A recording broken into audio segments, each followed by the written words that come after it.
We're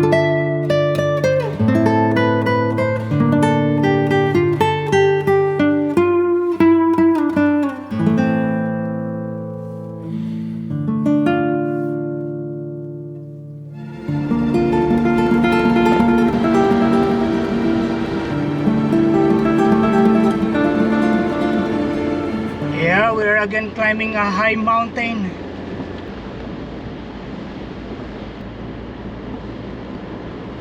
We are now here. This is now heading to the camping ground, but still early and I don't have food. Yeah, I don't have food. I go back.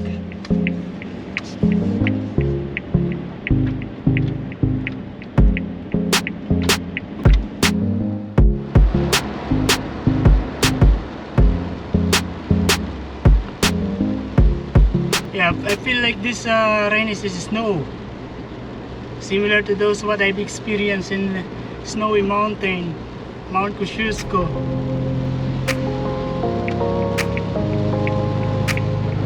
Lane departure. Be aware of the vehicle ahead. It is unbelievable fog. Yeah, you don't really see the like 50 meters.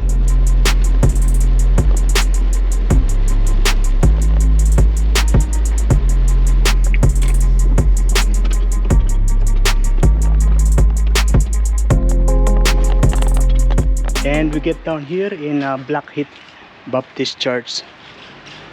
Yeah, and it's a free car park. It's not mention of no parking. Yeah, it's like this. It is now 2 o'clock, 2:12 exactly. Yeah, you don't see the neighbors, the other house, the cars, and it is raining a little bit. It is not very cold, bearable with my thin jacket. And I saw that there are some shop on that side. Oh, now I remember this place. I've been here before when I did my camping. Yeah, with bike camping. I remember. And I used to walk here all the way to the little side. Oh, I heard them talking that they don't have this scenario for a long time. Yeah, they are local here.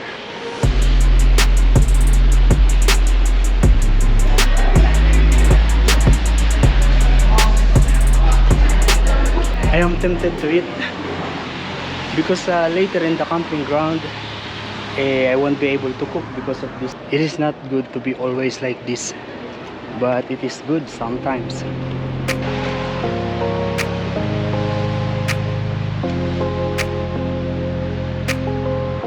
Is closed.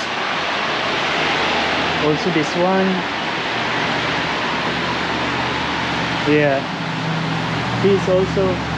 Yeah, I really remember this place. And yeah, if you walk a little bit more on that side, that is where I found $75 if I'm not mistaken, which I let the lady take it because I'm not comfortable of taking it for myself.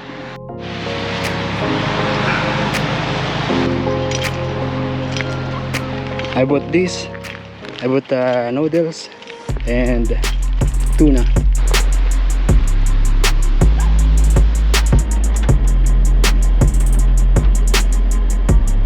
So the direction we are heading is the Migalong Valley. The road is small and curvy, giving way to each car is necessary. The speed here is 60k. Oh, there's traffic light and you follow that even if no one is here. Oh, look at that, there's another car. There are cars from time to time. A temporary traffic light like this, very common when there is when they are doing repair in a 2-lane road.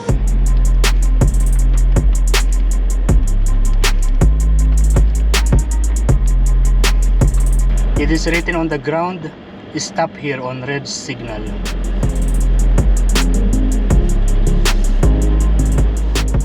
Yeah, and there is one car waiting.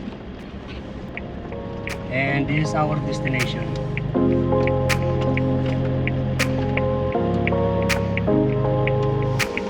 Yeah, but maybe, yeah, maybe, oh yeah, that's the other campers. Yeah, we cannot really go to the other side. My shoes is going to be wet.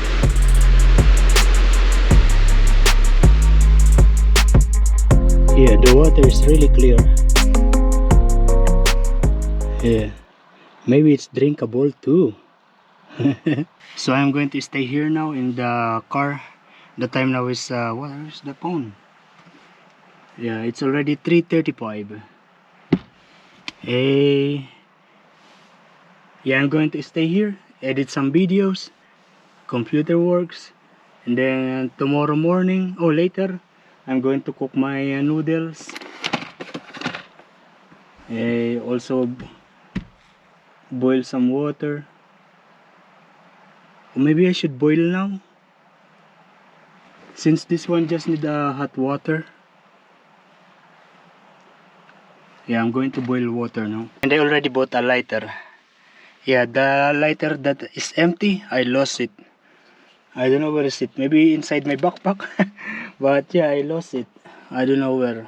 You know, I still have this coffee and creamer that I mixed together. Yeah, this is from my previous camping in Karua. I don't know how exactly this work. This but I just open this, remove this, also remove this, or maybe it just partially lock like that, but it's still showing this open hole here, and fill up like this and push here. But very slow water moving, so I'm removing it all totally and do like this.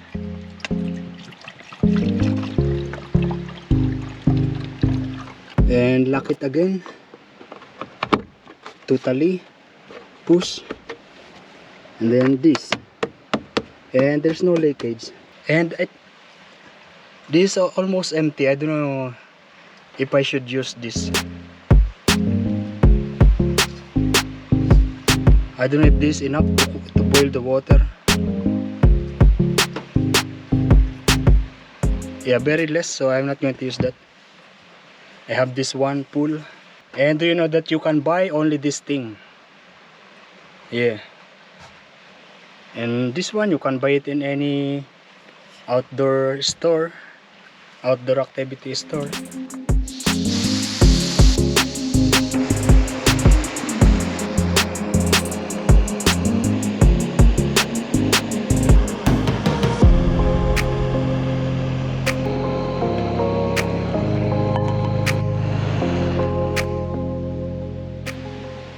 Whoa, look at this.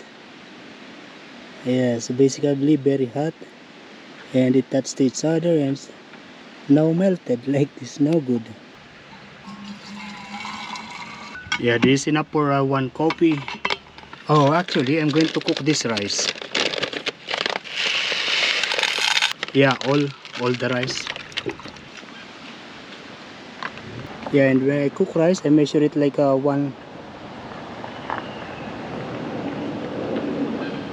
And it's just right.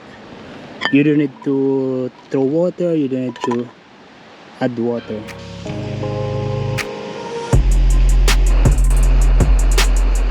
Yeah, this one is still good. I will use it.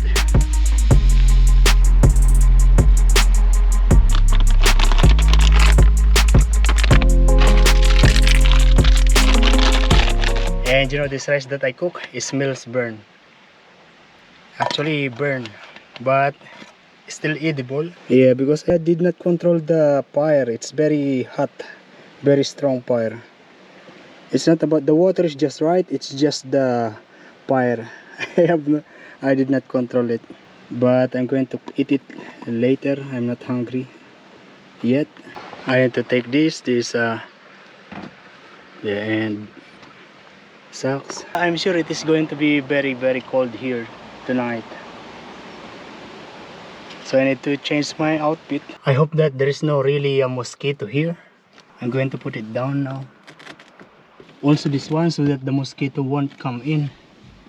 in case there are some. I'm not really sure if there are mosquito. Yeah, because it is cold.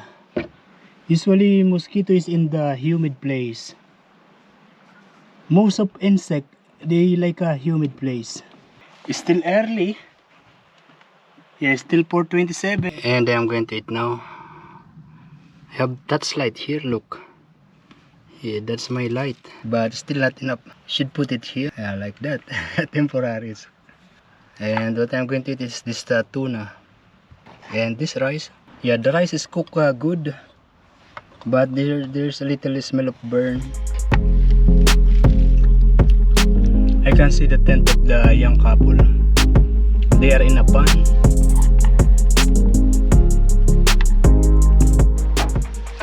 I don't know if you can hear that because it is raining. They are big droplets because they are coming from the trees. Good morning, guys. So yeah, this where I end up sleeping. Yeah, yesterday I went to the Blackheath Glen Reserve, and yeah, I sleep there. Maybe I sleep around from 6 o'clock until 9:30.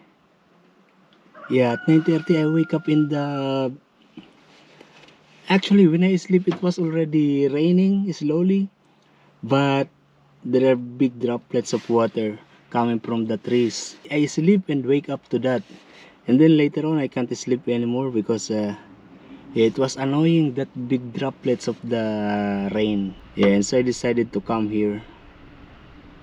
Yeah, this is actually in the side of the road here in Blackheath. Yeah, and this is how it is. Yeah, there is one big car. There is like a church and residential area, but this is still a car park. So yeah, it's okay, I think. And I'm going to go now again.